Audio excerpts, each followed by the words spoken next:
सखी सहेली।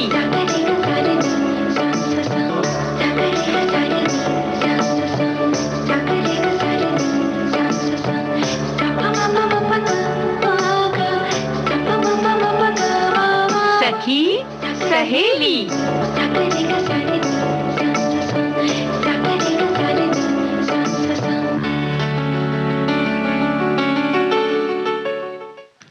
सभी सखियों को राजुल और रेणु चतुर्वेदी का नमस्कार। नमस्कार। भाई तुम्हारे तो हाथ पैर जो है ना कुछ ज्यादा ही अलग अलग मुद्राओं में हिल रहे हैं, क्या बात है? बिल्कुल ये भाई, पूरा जो आज तुमने तो है ही। हाँ भाई, कुछ ऐसा दिन कि बस अलग हाँ। अलग मुद्राएं हों। भाई हम अपनी सभी श्रोताओं को बता दें कि इन्होंने पूरा हाथ जोड़ा और फिर ऊपर पूरा अपने सिर के ऊपर से ले गई और फिर हाथ से ऐसे किया और फिर गर्दन झुकाई, आंखें मटकाई, चमकाया। अब आप बैठी थी तो इतना तो करना बनता है ना। भाई आज विश्व नृत्य दिवस है ना, तो अपने आप थोड़े से हाव भाव तो आ ही जाते हैं। हाँ, और मुद्राएं तो हमारे जीवन का हिस्सा है वैसे भी। बिल्कुल, और इससे हमारी अभिव्यक्ति बहुत सशक्त होती है, ये तो हम बात करेंगे, लेकिन उसके साथ साथ आज हम कहीं घूमने भी तो चलेंगे ना, नाचते गाते। आज हम जाएंगे कंगा जोड़ी। कंगा जोड़ी। और फिलहाल हम पता है हम कहाँ से आ रहे हैं? कहाँ से आ रही? हम आ रहे हैं जम्मू से। ओहो, जम्मू से आ रही है तो चलिए फिर हिमाचल प्रदेश चलते हैं ना। हाँ चलेंगे थोड़ी देर तो यहाँ बैठो, ये भी तो किसी वो क्या कहना चाहिए, पर्यटन स्थल से कम तो नहीं है। बिल्कुल, ये हम पुष्कर में बैठे हैं ना इस समय। हाँ, अच्छा। और क्या, देखो हमारी बहुत सखियां जो है ना बहुत अच्छी हैं। हमारे कल हम लोगों ने जैसे कहा कि हम कैसे कैसे अपना मन लगा सकते हैं, हम घर में फैशन शो कर सकते हैं, तो हमारी एक सखी ने बताया बहुत अच्छा कि हमने घर में ही एक कमरा अहमदाबाद बना दिया, एक अजमेर बना दिया, और हम कहते हैं अजमेर जा रहे हैं, अजमेर से आ रहे हैं। तो भाई हमने भी तुरंत कहा कि हम तो उत्तराखंड में बैठे हैं, तो आज हमारा ये जो जगह है वो पुष्कर हो गया है और हम जम्मू से आ रहे हैं। क्या बात है, फिर चलेंगे हम कंगा जोड़ी। पुष्कर की ही हवाएं चल रही हैं। वैसे ना रेणु जी, एक सजेशन ये है कि इतनी दूर के लिए मतलब एक कमरे से दूसरे कमरे में जाने के लिए वैसे फ्लाइट्स तो हैं, लेकिन फ्लाइट की बजाय अगर हम कुकू चुचकू गाड़ी से चलें तो कैसा रहेगा? हाँ वही तो, बड़ा मजेदार तो रहता ही है ना। तो आज हम इसके साथ साथ, जबकि नृत्य दिवस है, तो अगर नृत्य की बात हो और हम अपने जो शास्त्रीय नृत्य हैं कई, उसमें से अगर हम कथक की बात करें तो सबसे पहले कौन सा नाम याद आता है, ये बताओ। मैं समझ रही हूँ, आज हम सितारा देवी की बात करने वाले हैं और बहुत ही मजी हुई नृत्यांगना जिन्हें कहना चाहिए, वो रही वो, और बहुत छोटी उम्र से उन्होंने डांस शुरू किया। इनके बारे में भी बात करेंगे। बिल्कुल, और इस तरह से जब नृत्य के बाद या और किसी तरह से लोकप्रियता मिलती है या कुछ हम अच्छा काम करते हैं तो लोकप्रियता मिलती है, और इस समय या जो दौर चल रहा है, बड़ा यूँ कहना चाहिए कि कुछ अच्छे ऐसी चीज़ें हैं कि जहाँ हम बहुत सारे सुविधाएं ले सकते हैं इसमें, तो हम कहीं से कहीं ना कहीं इस मौसम में भी या इस माहौल में भी लोकप्रिय हो सकते हैं क्या? हाँ, ये तो पता लगाना पड़ेगा। चलिए देखा जाए, ये भी देखना चाहिए। तो भाई ये जो दिवस है जिसमें हमने कहा कि भाव भंगिमाओं का दिवस है, और वैसे भी नृत्य जो है वो एक प्रदर्शन कला है, या जिसको कहते हैं परफॉर्मिंग आर्ट्स के उसमें आता है, और इससे कहीं ना कहीं हमारी जो संचार होता है, यानी कि हम अपने हाव भाव पूरी कथा नृत्य के माध्यम से दिखा देते हैं, सुना देते हैं, बता देते हैं, है ना। मुद्राओं का, पद संचालन का, आवाजों का कुछ खास जो मिश्रण है वही नृत्य है, और ये नृत्य हमारे जीवन के कण कण में बसा हुआ है। जो ये लय है, ये ताल है, ये सृष्टि के अंत से, आरंभ से लेके अंत तक चलती रहती है, और हमारे जीवन में भी यही लय और ताल बहुत साथ देती है, और संतुलन बना रहे तो क्या बात है, ताल से ताल मिल जाती है। वैसे भी अगर समुद्र को हम देखें या नदियों को देखें तो उनका जो लहरें हैं वो कहीं ना कहीं बहुत नियंत्रित उसमें गति में चलती हैं, बिल्कुल, है ना। तो अंतर्राष्ट्रीय नृत्य दिवस मनाया जाता है, और इसके महत्व को दुनिया भर के सभी लोगों तक पहुंचाने के लिए ये जैसे दिन जो हम मनाते हैं वो तो सभी को पता है कि इसीलिए मनाते हैं, और ये 1982 में अंतर्राष्ट्रीय नाट्य संस्थान यानी कि इंटरनेशनल थिएटर इंस्टीट्यूट ने अंतर्राष्ट्रीय नृत्य दिवस को मनाने का फैसला किया, और ITI यूनेस्को के कला प्रदर्शन का ये है सहयोगी था। फिर इसके बनते ही दुनिया के बहुत सारे जो डांस प्रेमी थे या जो डांसर्स थे या कोरियोग्राफर थे, वो सब जुड़ते गए इसके साथ, और हर बार इसमें अलग अलग संदेशों के साथ, अलग अलग भाव मुद्राओं के साथ, अलग अलग डांस के प्रकार के साथ, और अलग अलग वो जो डांस के प्रति एक लगाव, एक समर्पण है उसके साथ तमाम सारे कलाकार जुड़े।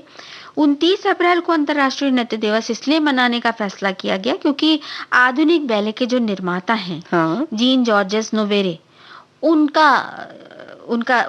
सम्मानित करने के लिए या उनकी याद में कहना चाहिए क्योंकि उनका जन्मदिन था, तो इसलिए इस दिन को चुना गया। और इस दिन को दुनिया में सांस्कृतिक, राजनैतिक और भौगोलिक सीमाओं से परे जाकर नृत्य कला को प्रोत्साहित करने के लिए ये मनाया जाता है। वैसे भी नृत्य कला हो या कोई भी कला हो, संगीत हो, उसमें सभी गायन वादन जो भी हो, वो सभी सीमाओं से परे होती हैं कलाएं, ये तो सभी जानते हैं। और नृत्य को एक तरह से ये भी कहते हैं ना, जैसे हमने पहले कहा कि कम्युनिकेट करती है, तो साझा भाषा की तरह भी इससे लोग जुड़ते हैं और एक दूसरे की बातों को समझ जाते हैं, पूरे कथानक को समझ जाते हैं, है ना?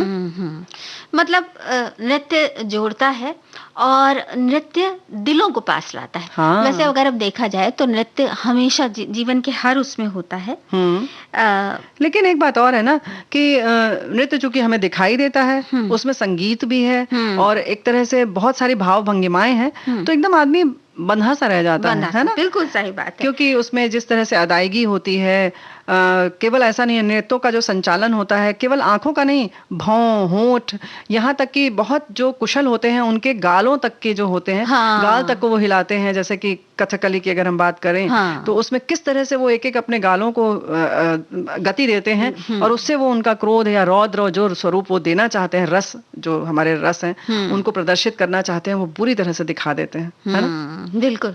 तो इस तरह अलग अलग भाव जो 9 रस हैं, उन 9 रसों के साथ नृत्य का भी बड़ा गहरा संबंध है और इन 9 रसों के साथ ही जो जिंदगी के, जो मन के 9 भाव हैं, उनका भी बहुत गहरा संबंध है। तो बस ये समझ लीजिए कि जब भी आपका झूम कर गाने को दिल करे, जब भी आपका कुछ ऐसा सुनाई दे जो कि जिसका आपको बेसब्री से इंतजार था, तब नृत्य करते हैं आप। बिल्कुल। जब भी ऐसा होता है कि कोई अप्रत्याशित चीज सामने आ जाती है, तब आप नृत्य करते हैं। या जो कूद पड़ते हैं ना, वो भी नृत्य ही है। ऐसा नहीं है कि किसी नियम में बंधकर ही नृत्य किया जाए या किसी खास शैली में ही नृत्य किया जाए। खूब जब आप झूम लें और खूब उटपटांग तरीके से भी पैरों को पटक लें और हाथों को इधर उधर घुमा लें, यानी कि वो जुनून वाला जो नृत्य होता है, जिसको पागलपन वाला कहते हैं, वो भी आप कर सकते हैं और करिए, देखिए, तो आनंद तो लीजिए उसका। बहरहाल हम एक गाना सुनवा रहे हैं सखियों को। तो हम शुरू हो जाए? हाँ, तो हम इधर शुरू होते हैं और सखियां उधर शुरू हो जाए। बिल्कुल।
लगाई रे लगाई रे लगाई रे।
जी पराया हुआ, दिल बेईमान हुआ, देखो जी पराया हुआ, रोए रोए जान गंवाई रे गंवाई रे गंवाई रे।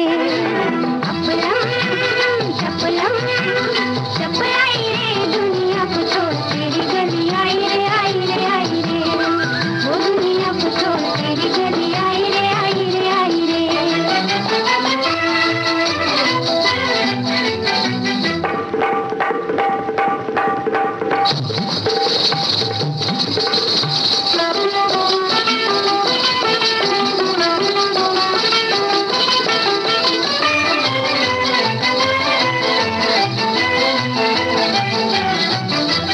दगा देने वाला देखो कैसा दगा दे गया, छोड़ गया याद और दिल मेरा ले गया। दगा देने वाला देखो कैसा दगा दे गया, छोड़ गया याद और दिल मेरा ले गया। मैंने ही कसूर किया, ऐसे को जो दिल दिया। मैंने ही कसूर किया, ऐसे को जो दिल दिया। सुध बुध सब बिसराई रे। अपलम चपलम चपलाई रे, दुनिया को छोड़ तेरी गली आई रे आई रे आई रे। वो दुनिया को छोड़ तेरी गली आई रे आई रे आई रे। अपलम चपलम, ये गाना ही ऐसा है रेणु जी कि बिल्कुल फुर्ती सी भर जाती है और बहुत अच्छा डांस भी किया है। क्या बात है, वाकई नृत्य की तो पूछो मत। बिल्कुल जैसे कहते हैं ना, चपलता जो होती है, बिजली सी चपलता जब देखो तो बस लगता है कि काश हमें भी नृत्य आता, ऐसा लगता है। नृत्य मेरे ख्याल से सभी को आता है थोड़ा थोड़ा, क्योंकि जो हमारा पूरा जीवन है वो तो एक लय से ही जुड़ा हुआ है, तो नृत्य तो आता ही आता है। बस रोज नाचने की जरूरत है। 10 मिनट रोज नाचने लगेंगे तो फिर आ जाएगा। हाँ बिल्कुल। चलो देखते हैं, कल से शुरू करते हैं। लेकिन फिलहाल ये जो हम कल से शुरू करेंगे, मैं एक बात बताऊं आपको। बताओ बताओ। जैसे सिनेमा के जो गाने होते हैं ना, फिल्मों के गाने, तो उन गानों को देखते, उन गानों में देखा ना आपने नृत्य उसको कितना कॉपी करते हैं, कितना वो करते हैं। अच्छा, आप अगर कभी आपने सोचा है कि मतलब आपने सिनेमा के पर्दे पर जब फिल्म चल रही है उसके बीच में तो आपने गाने देखे जिसपे कि डांसर डांस कर रहे हैं। अब जरा सोचिए कि फिल्म में हुआ है इंटरवल, अच्छा, और फिर कोई डांसर डांस कर रहा हो तो मतलब हम ऐसे ही डांसर के बारे में आज बात करने वाले हैं। ओ ऐसा, ओ अच्छा अच्छा। समझ रहे हैं। यही हम कहना चाह रहे थे कि ये तो हम कल की बात कर रहे हैं, लेकिन सितारा देवी जी ने तो बहुत कम उम्र में ही शुरू कर दिया था। हाँ। शायद उन्होंने ये कल नहीं सोचा होगा कि हम कल करेंगे, जिस दिन उन्होंने सोचा होगा कि करना है तो बस शुरू कर दिया होगा, है ना? बिल्कुल। तो भाई 8 नवंबर 1920 को आपका जन्म हुआ और भारत की प्रसिद्ध नृत्यांगना है, हमारे बहुत सारे साथी जानते होंगे। और जब वे मात्र 16 वर्ष की थीं तब उनके नृत्य को देखकर रविंद्रनाथ ठाकुर ने उन्हें नृत्य साम्राज्ञी कहकर संबोधित किया था और भारत और विश्व के बहुत सारे देशों में आपने नृत्य प्रदर्शन किया। असल में जो उनका नाम है ना, आपने सितारा देवी, जो बहुत इज्जत से मतलब संगीत के चाहने वाले, नृत्य के चाहने वाले बहुत इज्जत से नाम लेते हैं उनका, तो सितारा नाम ही अपने आप में पूरी चमक लिए हुए है। बिल्कुल। और इनका जन्मदिन भी जो था वो दिवाली के एक दिन पहले जो होता है ना, पूर्व संध्या पर। हाँ, पूर्व संध्या पहले हो गया था, यानी धनतेरस पर। तो इनका मूल नाम जो था वो धनलक्ष्मी, और घर पे इनको धन्नो कहा जाता था। तो इनके पिता का नाम पंडित सुखदेव महाराज था और वो भी नृत्य नर्तक थे और बनारस में रहते थे और बहुत मशहूर उनकी ये विद्या थी। और इनके 3 पुत्रियां थी, अलकनंदा, तारा और सितारा यानी कि जिनकी हम चर्चा कर रहे हैं, धन्नो। और लेकिन अब ये धन्नो सितारा कैसे बनी अभी आप बताइए। लो, अब मतलब बनारस में रह रही थी, नृत्य का कार्य इनके पिता करते थे। उस समय जो है ना, तारा सितारा जब सबसे छोटी थी तो जाहिर है कि घर में चुलबुली रही होंगी, तो उन्होंने सबने सितारा कह दिया होगा। वैसे बहुत सारे लोग उस समय के बताते हैं कि तारा सितारा नाम से 2 जो बहनें नृत्य करती थी, तो वो बहुत प्रसिद्ध रहा। और उनका असल में ये हुआ था ना रेणु जी, चलिए आप पूरा भी नहीं बता रही हैं तो मैं बता देती हूँ कि जब 8 वर्ष की उम्र में इनका विवाह हो गया था और जब ये ससुराल गई तो इनका मन लगता था कि मैं पढ़ाई करूं, और ये स्कूल जाने की जिद करती थी। तो फिर घर वाले ये चाहते थे, उनके ससुराल वाले, कि वो मतलब यहाँ पर घर बार संभाले, लेकिन इसी जिद के कारण फिर उनको वापस अपने पिता के घर लौटना पड़ा। अरे देखो ना, ये वाली कहानी हम बताना नहीं चाह रहे थे, इसलिए हम थोड़ा कर रहे थे। और वहाँ उन्होंने मौके पर ही ना, फिर जब स्कूल जाने के लिए फिर उन्होंने जिद पकड़ ली। हाँ। और जब उनका विवाह टूट गया, वो बात तो ठीक है, हाई स्कूल में दाखिला, फिर लौट कर जब घर आई तो कामचगढ़ हाई स्कूल में इनका भाई फिर से पढ़ाया गया उन्हें। और वहाँ उन्होंने मौके पर नृत्य का उत्कृष्ट प्रदर्शन करके सत्यवान और सावित्री की पौराणिक कहानी, जो सब हम सब जानते हैं, पर आधारित एक नृत्य नाटिका में भूमिका प्राप्त करने के साथ ही अपने सब, सोचो उस उम्र में उन्होंने साथी कलाकारों को उस समय नृत्य सिखाने के लिए मतलब तैयार हो गई। उस उत्तरदायित्व को भी उन्होंने ले लिया। अरे वाह। मतलब इतनी सी उम्र में सिखाना भी कितनी बड़ी बात है। और उस समय और फिर एक अखबार में उनके नृत्य प्रदर्शन के बारे में लिखा था, एक बालिका धन्नो ने अपने नृत्य प्रदर्शन से दर्शकों को चमत्कृत किया। और इस खबर को उनके पिता ने भी जब पढ़ा तो उसके बाद उन्हें लगा कि धन्नो शायद अखबार में ठीक नहीं लगा होगा, धन्नो का नाम सितारा देवी होना चाहिए, और बस उन्होंने सितारा देवी रख दिया। और उनकी बड़ी बहन तारा को उन्होंने नृत्य सिखाने की जिम्मेदारी सौंप दी। तो भाई इस तरह से वैसे अगर सुना जाए तो लगेगा कि तारा की बहन तो सितारा बचपन से नाम होगा, लेकिन ऐसा नहीं था। धनलक्ष्मी था नाम, धन्नो थी, फिर सितारा बनी, और अलकनंदा आपकी सबसे बड़ी बहन थी। और सितारा देवी के गुरु का नाम शंभू महाराज, और पंडित बिरजू महाराज के पिता अच्छन महाराज, मतलब यानी कि इनके गुरुजी वैसे तो शंभू महाराज थे, लेकिन बिरजू महाराज जी के पिता अच्छन महाराज से भी आपने नृत्य की शिक्षा ली। और 10 वर्ष की उम्र होने तक व्यावसायिक रूप से एकल नृत्य करने लगी थी, यानी सोलो परफॉर्मेंस भी करने लगी थी। वाह। और अधिकतर वो अपने पिता के एक मित्र के सिनेमा हॉल में फिल्म के बीच में वही 15 मिनट के अंतराल के दौरान अपना कार्यक्रम प्रस्तुत किया करती थी। और इस लगन के कारण फिर उन्हें स्कूल छोड़ना पड़ा, और 11 वर्ष की आयु में उनका पूरा परिवार बनारस से मुंबई आ गया।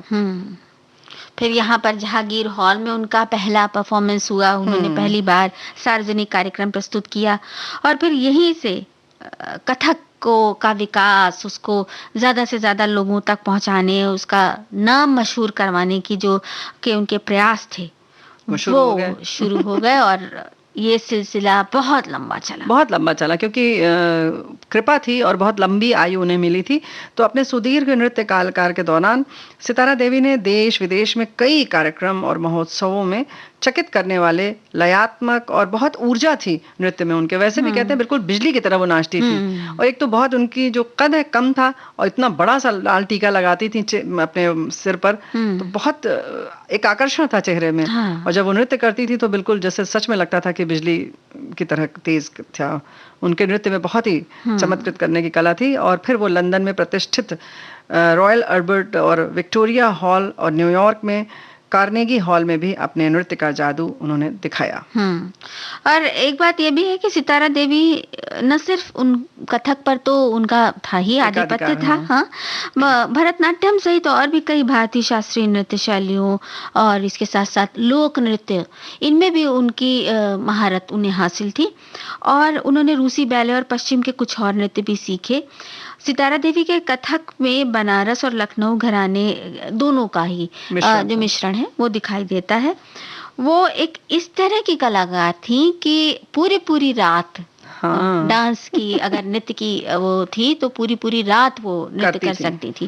तो ये सिर्फ एक ऊर्जा की ही बात नहीं है, बल्कि आपके उसकी भी बात है, रियाज की बात है, आपके लगन की बात है। और उस स्टेमिना जब बहुत रियाज करते हैं तब उस लायक बनते हैं। जैसे कि अगर 8 घंटे के प्रदर्शन की बात करें या 6 घंटे के, तो कम से कम आपकी जब रियाज 12 घंटे का होगा तब आप 6 घंटे प्रदर्शन कर सकते हैं। क्योंकि जब आप मंच पर आते हैं पूरे साज श्रृंगार के साथ, तो जाहिर है कि आपकी थोड़ी सी क्षमता कम हो जाती है। तो इस तरह से होता है। और ये जो चूंकि वो लखनऊ में के घराने से सीख रही थी, बिरजू महाराज के पिताजी से, अच्छन महाराज से, तो जाहिर है कि लखनऊ का भी उनमें पुट आया, और बनारस की थी तो बनारस घराना तो आना ही था। तो इस तरह से उनके में दोनों था। और गोपी कृष्ण को आप सबने देखा होगा मुगले आजम में जब उन्होंने नृत्य किया है तो किस तरह से बिजली की तरह से वो नाचे हैं। तो आपके ही शिष्य थे। और हमारी एक साथी ने भी अपने फेसबुक पर लिखा है कि उनकी छोटी बहन ने भी सितारा देवी जी से सीखा है, तो बड़ी अच्छी बात है। वैसे 12 वर्ष की उम्र में फिल्मों की बात अब शुरू हो गई है, तो हम बता दें अपने साथियों को कि 12 वर्ष की उम्र में उन्होंने सागर स्टूडियोज के लिए नृत्यांगना के रूप में उन्होंने काम करना शुरू कर दिया था। शुरुआती फिल्मों में उन्होंने छोटी छोटी भूमिकाएं भी उनकी रही, और उसके साथ साथ उन्होंने डांस भी किया। फिर उसके बाद उनकी फिल्मों में जो शहर का जादू, जो कि 1934 में आई थी, नगीना, बागवान, वतन, मेरी आंखें, स्वामी 1941 की फिल्म, रोटी 1942 की फिल्म, और हलचल 1950 की फिल्म, और भी कई फिल्में हैं, मदर इंडिया अभी आपने नाम लिया था, 1957 की फिल्म, ये सब फिल्में खासी मशहूर हैं जी।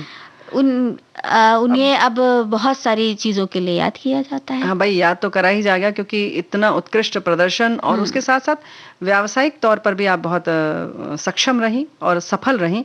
तो और उसके साथ साथ उन्होंने कला को जो आगे बढ़ाया हमारे देश की, वो अपने आप में बेमिसाल है। शास्त्रीय संगीत को जिस तरह से उन्होंने कथक को आगे बढ़ाया, उसका परचम लहराया, उसके लिए संगीत नाटक अकादमी सम्मान 1969 में आपको मिला, और उसके बाद पद्मश्री 1975 में, और 1994 में इन्हें कालिदास सम्मान से सम्मानित किया गया। तो इतना सम्मान तो उनको मिलना ही था। और एक लंबी आयु चूंकि उन्हें मिली थी, और बहुत अंत तक 94 वर्ष लगभग आपकी आयु रही, और अंत तक आपने नृत्य किया, ये बहुत अच्छी बात है। काफी ज्यादा उम्र होने के बाद तक आप नृत्य करती रही। ऊर्जा बनी रही। हाँ, देखकर आश्चर्य लगता था। और इस तरह से नृत्य करती हुई, तल्लीन नृत्य में, साधना में तल्लीन सितारा देवी ने 25 नवंबर 2014 को सदा के लिए आंखें बंद कर ली। मतलब पैर थम गए, लेकिन वो जो एक लय है सितारा देवी के रूप में, वो लय हमारे मन मस्तिष्क में, हमारे यादों में, और बल्कि उनके जो उनके जिन्होंने उनके परफॉर्मेंस देखे हैं, उनके जहन में हमेशा ताजा रहे। बिल्कुल। तो रेणु जी, अब एक गाना सुन लिया जाए? हाँ बिल्कुल।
ढाई शाम रोक लई, रोक लई, रोक लई, ढाई शाम रोक लई, और चक मुख चूम लई, मुख चूम लई, मुख चूम लई, सर से मोरी चुनरी गई, गई गई, सर से मोरी चुनरी गई, सरक सरक सरक, सरक सरक सरक, सरक सरक सरक, छेड़ छेड़ मोहे गरबा लगाए, काहे छेड़ छेड़ मोहे गरबा लगाए,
जात रही डगर बीच। आहट सुन, आहट सुन, आहट सुन, जियरा गयो धड़क धड़क धड़क, धड़क धड़क धड़क, धड़क धड़क धड़क। काहे छेड़ छेड़ छेड़ मोहे, कर पकड़त चूड़ियां सब करके करके करके करके, कर पकड़त चूड़ियां सब करके करके करके। बिंदा शाम मन तनाई, बिंदा शाम मन तनाई। कासे कहूँ मैं अपने जिया के सुनत नाही माई। काहे छेड़ काहे छेड़ काहे छेड़ छेड़ मोहे।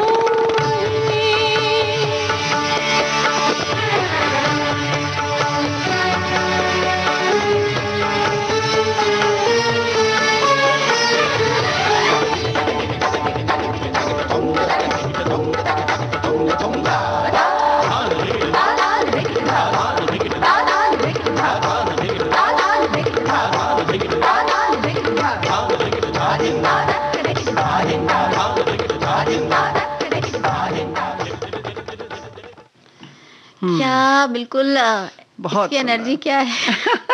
डूब गए हम तो उसी में बिल्कुल। भाई इस वाले नृत्य में अगर हम बात करें तो मतलब जो ऊर्जा और उसके बाद जो वो है, उसके साथ साथ चपलता के साथ साथ भाव भंगिमा और जो ठहराव है वो अपने आप में बहुत दिलकश है। मतलब बनारस और लखनऊ दोनों का मिश्रण है। क्या बात है। वाह वाह वाह। तो वास्तव में ये नृत्य हमारा शौक भी हो सकता है, नृत्य हमारा व्यवसाय भी हो सकता है, और नृत्य ये भी हो सकता है कि हमें जैसे कई बार ऐसा होता है कि ना हम नाचते हैं ना हम नाच से जुड़े हैं, लेकिन फिर भी नाच देखकर या नाच के बारे में बात करके आनंदित हो जाते हैं। आनंदित हो जाते हैं।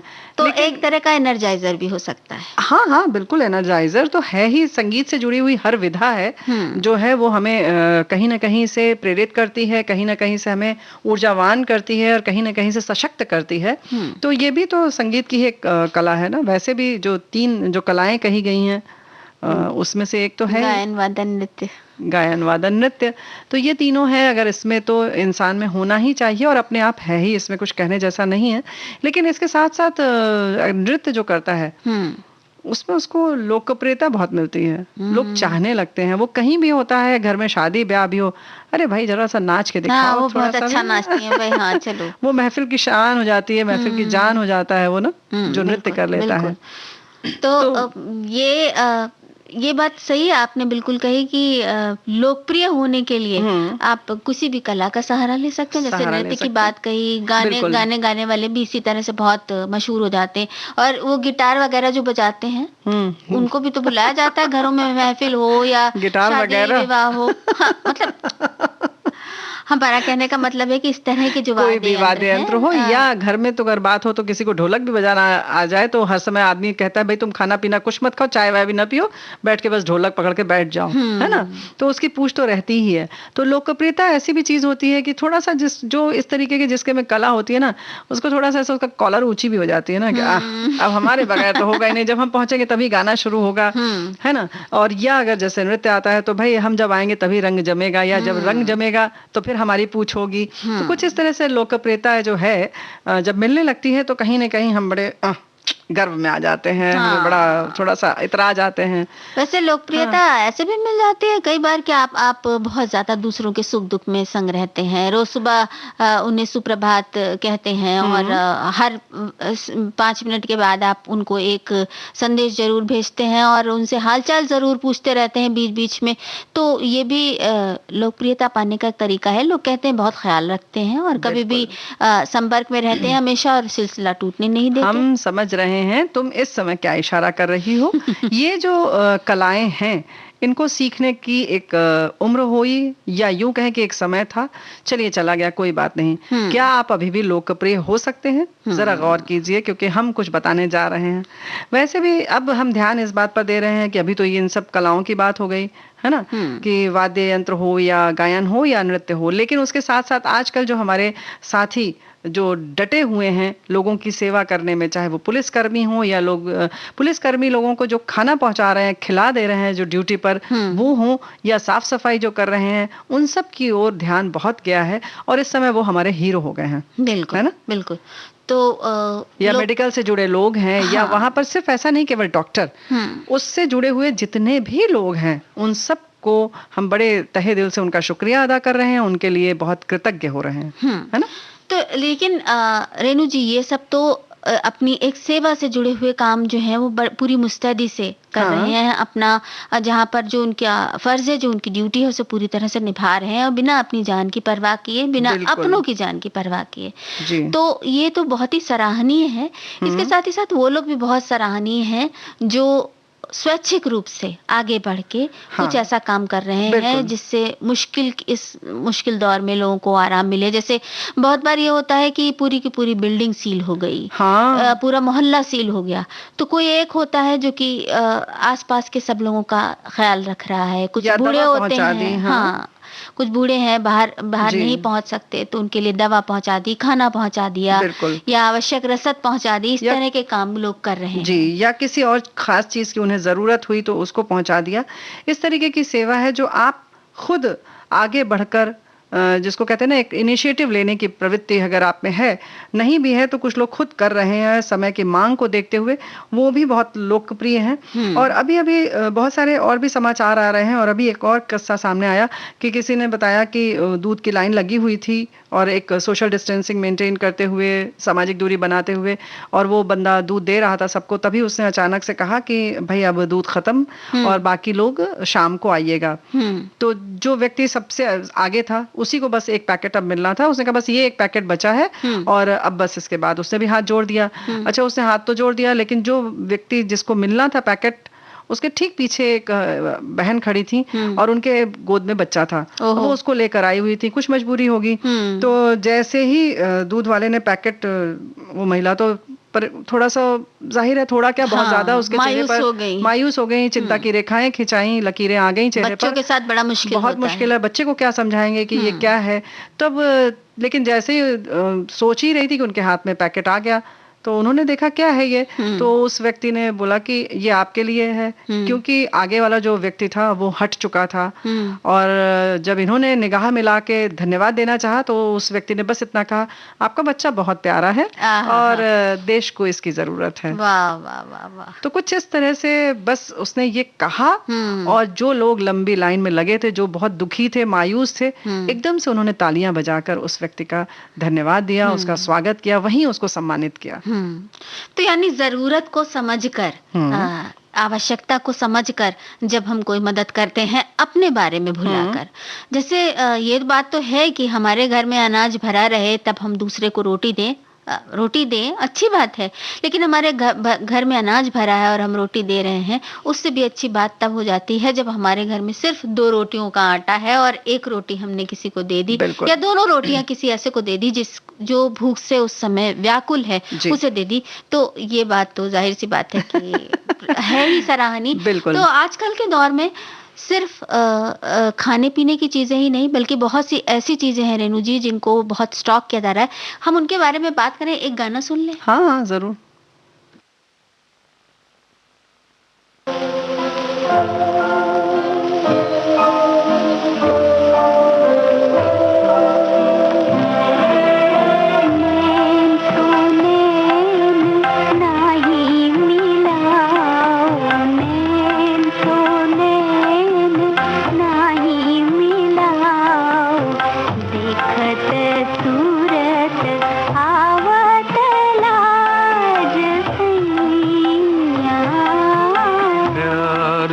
प्यार आके सजाओ, प्यार से प्यार आके सजाओ, मधुर मिलन गावत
का बान गुइया नैन तो नैन नहीं मिलाओ, नैन तो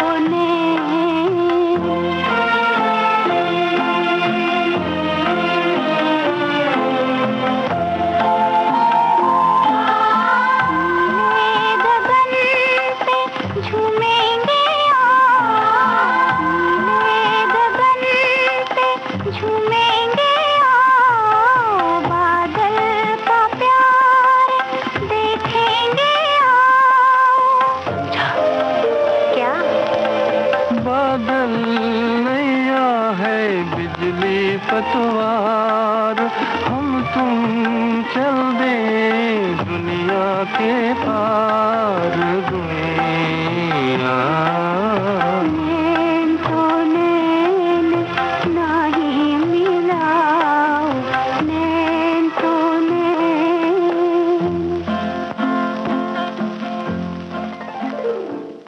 वैसे नैन से वो नैन ना ही मिलाए या जो भी हो, लेकिन जिस तरह से हम लोग जो त्याग और समर्पण की बात कर रहे हैं, जब इस तरह से जैसे उसने दूध के जो लाइन लगी थी उसमें से हट गए, उस समय जब निगाह नहीं मिलाते हैं, यानी कि आप जब कुछ ऐसा काम करते हैं तो कहीं ना कहीं ऐसा भी कहा जाता है कि अगर आप दान दे रहे हैं तो आप निगाह अपनी नीची रखें, यानी कि जो ले रहा है उसको कोई ये एहसास न हो कि आप उसके प्रति कुछ एहसान उसके ऊपर कर रहे हैं या उसके लिए कुछ कर रहे हैं। बिल्कुल तो बिल्कुल बिना कहते हैं ना कि दूसरे हाथ को खबर ना हो, एक हाथ से दो तो दूसरे हाथ को खबर ना हो, इस तरह से दो तो ये तो एक खास तरह का जज्बा होता है कि आप इससे प्रेरित होकर अब उस वक्त वो शख्स अपनी ज़रूरत के बारे में भूल गया, हो सकता है कि उसे भी दूध की उतनी ही सख्त ज़रूरत हो, तभी इतनी देर से वो लाइन में लगा था, लेकिन वो समय ऐसा था कि वो अपनी ज़रूरत के बारे में भूल गया और उनको सिर्फ वो छोटा बच्चा दिखा जो कि माँ की गोद में था और माँ के चेहरे की चिंता की रेखाएं दिखाई, जो ये सोच के व्याकुल थी कि भाई अब ये बच्चे की भूख जब तेज होगी तो मैं उसे कैसे उसकी भूख को शांत करूंगी। यानी कि माँ का वात्सल्य हो या ममत्व तो कहिए, वो कहीं ना कहीं ज्यादा प्रभावी है और जरूरतमंद तो होता ही है। माँ का वात्सल्य जो है वो कहीं ना कहीं बाकी सारे प्यार से कहीं ऊपर है। लेकिन एक बात और है कि ये जो मौका है, हम दोस्तों इसलिए इस बात को साझा कर रहे हैं कि कहीं ना कहीं हमें अपने इस समय जो दौर चल रहा है इसमें अपने व्यक्तित्व की श्रेष्ठता का कहीं ना कहीं प्रदर्शन करना है। हमें देखना है कि हमारा चरित्र क्या है और इस समय तुलना भी करनी है कि हमारी जरूरत कैसी है और सामने वाला कौन है। ये मत सोचिए आप कि आपका रिश्तेदार है या नहीं है या आपका पड़ोसी है, कोई भी है, आप ये देखिए कि उसकी जरूरत ज्यादा है या हमारी, तो पहले उसे दे दें तो ज्यादा बेहतर है। और इसलिए और खास तौर से हम कह रहे हैं कि ऐसी बहुत सारी चीजें सुनने में आ रही है कि लोग दवाएं हों या और भी जरूरत की चीजें हों इस वक्त की, वो लोग अपने पास इकट्ठा कर कर रख रहे हैं। बहुत से लोग तो हॉस्पिटल में भी इस तरह के इंतजाम कर रहे हैं कि उनको वो पूरी सुरक्षित रहें और आगे आने में अगर उनका आसपास का भी सगा संबंधी कोई बीमार हो तो उसके लिए भी बेड बुक रहे। तो ऐसा भी कुछ लोग कर रहे हैं। तो ये ना करें बिल्कुल, क्योंकि किसी की जान जा रही होगी और आपने जो वो बेड खाली में एकदम ऐसे बेफिजूल आपने जो बुक कराया हुआ है या तो आपने घर में सिलेंडर रखा हुआ है या कुछ दवाएं आपने रख ली हैं कि भाई हो सकता है वाली सोच के, या भविष्य की आशंका में आपने रख लिया कि भविष्य में ऐसा होगा कि हमारे परिवार को जरूरत होगी तो चलो ये दवाओं का 10-20 पैकेट हम रख लें।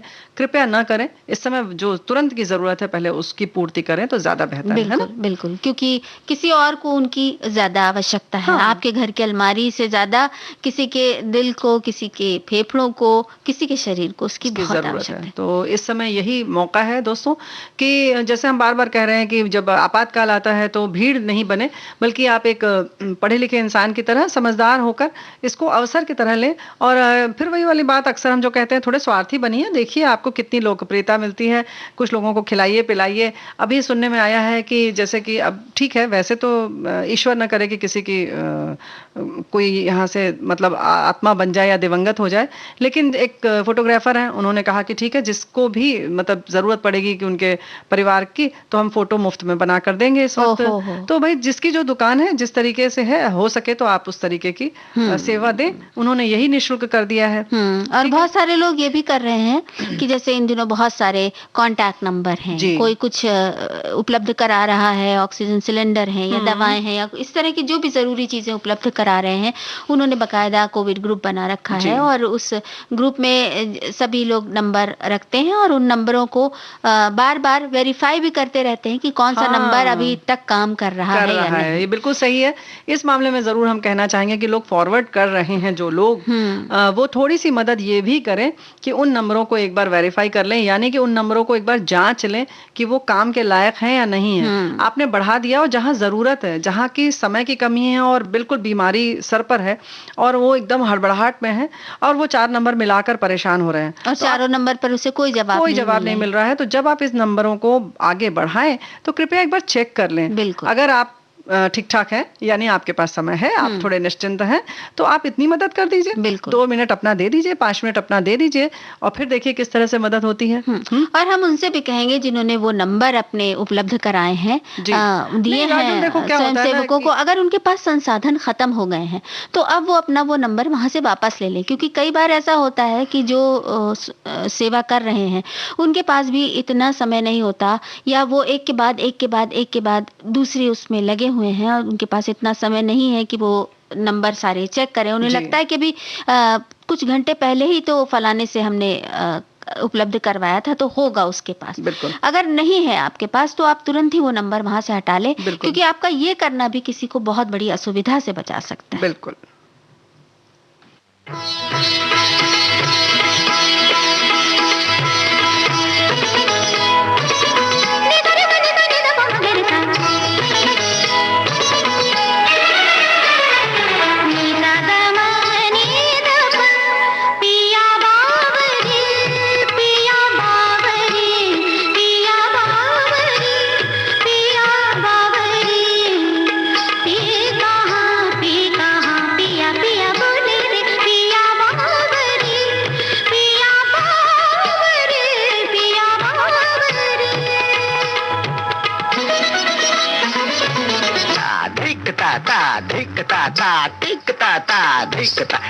नंदन बन छुम छनन तछुम तछुम तट सिधा लिए रंग सब सखा संग मन में उमंग गतित मंग था खेलत भुज मेलत लपट झपट राधा ललिता चंदा बलि दियो बोर रंग घोर सर बोर बनवारी मैं हारी जा जारी मैं हारी जा जारी मैं हारी जा जारी।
तो जो हम पुष्कर में बैठे हैं, मजा तो बहुत आ रहा है। यहाँ पे झील है और साल भर में एक बार यहाँ पर मेला भी लगता है। और यहाँ पर पुष्कर का विश्व मेला, प्रसिद्ध एकमात्र ब्रह्मा जी का मंदिर, ब्रह्मा जी का बस एक मंदिर यहीं पर है पूरे हमारे देश में।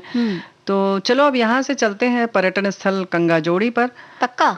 हाँ चलो चलो, बस हो गया। बस अपने प्राकृतिक सौंदर्य के लिए ये बहुत प्रसिद्ध है, हिमाचल प्रदेश में है।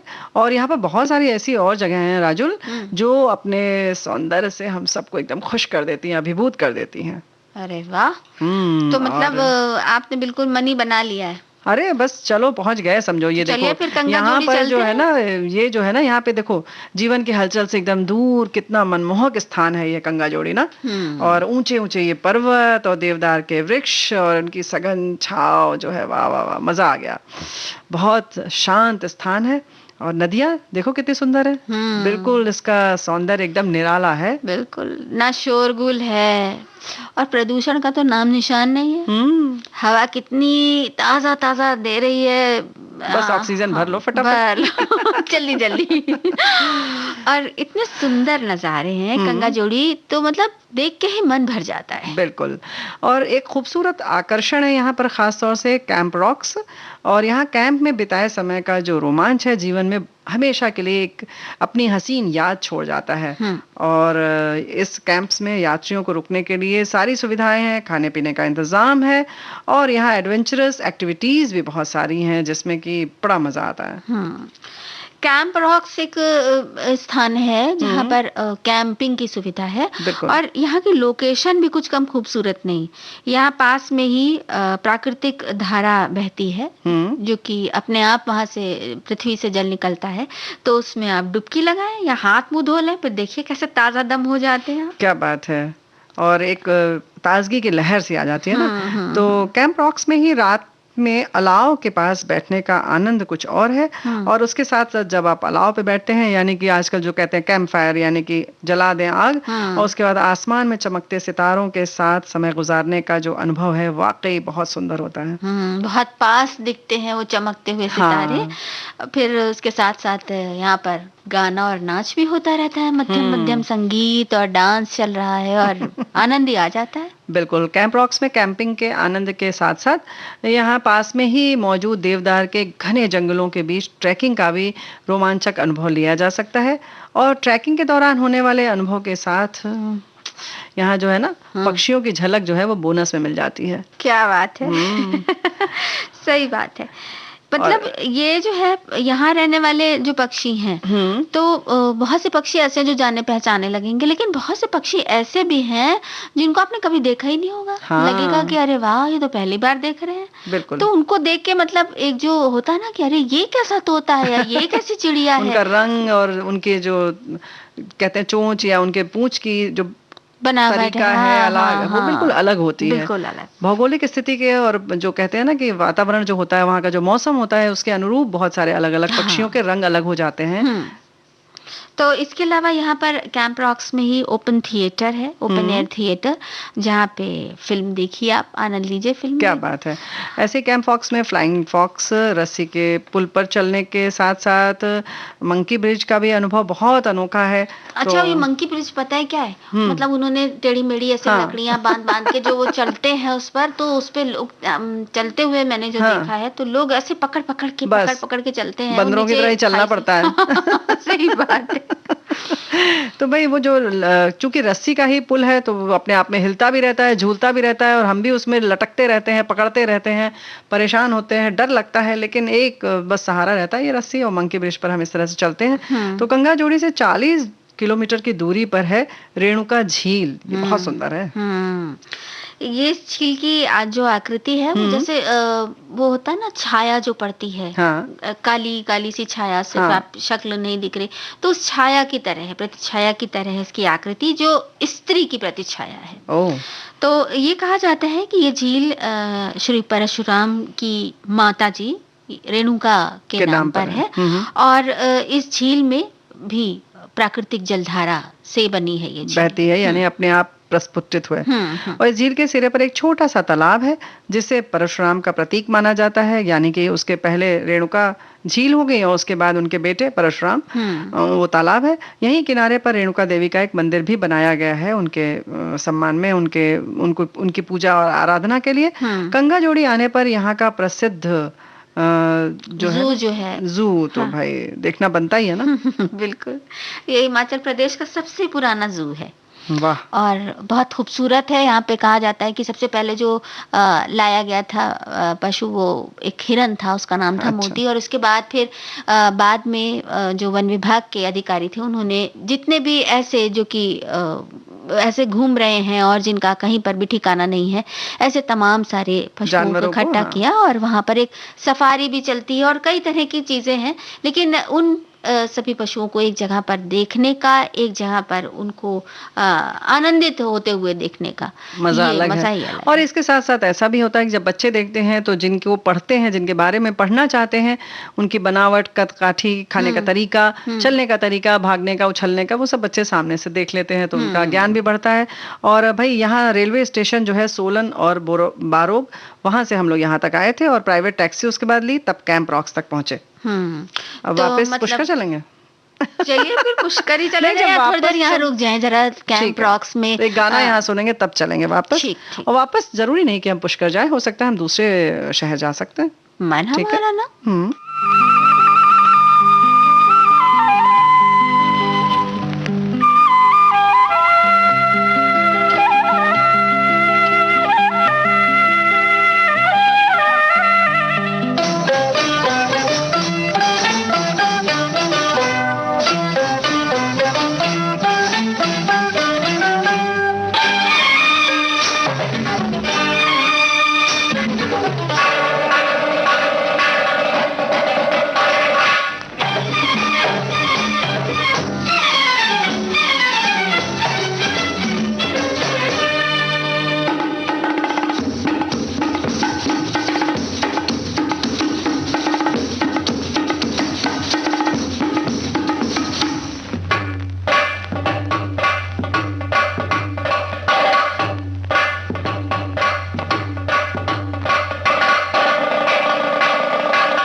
रात के नजारे भी दिखा लिए हमने अपने श्रोताओं को, झूमते हुए चंद्रमा और जगमगाते हुए तारों के नजारे। क्या बात है। और तारे और सितारे और तारा सितारा की आज बात हुई और लोकप्रियता की बात हुई, तो हमारे साथी बहुत अच्छा लिख रही हैं ये कि विविध भारती भी किसी सेलिब्रिटी से कम नहीं है, 50 से अधिक समय से अपना परचम लहरा रही है, तभी तो ये पंचरंगी और देश की सुरीली धड़कन बनी हुई है और बनी रहेगी। वाह वाह, बहुत बहुत धन्यवाद इनका।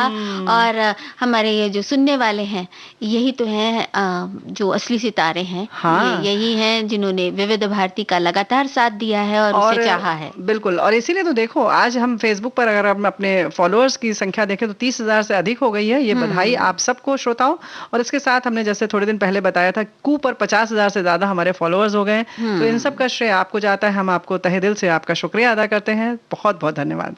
और अब कार्यक्रम का समय हो चला है, तो आप सभी को राजुल और रेणु चतुर्वेदी का नमस्कार। नमस्कार।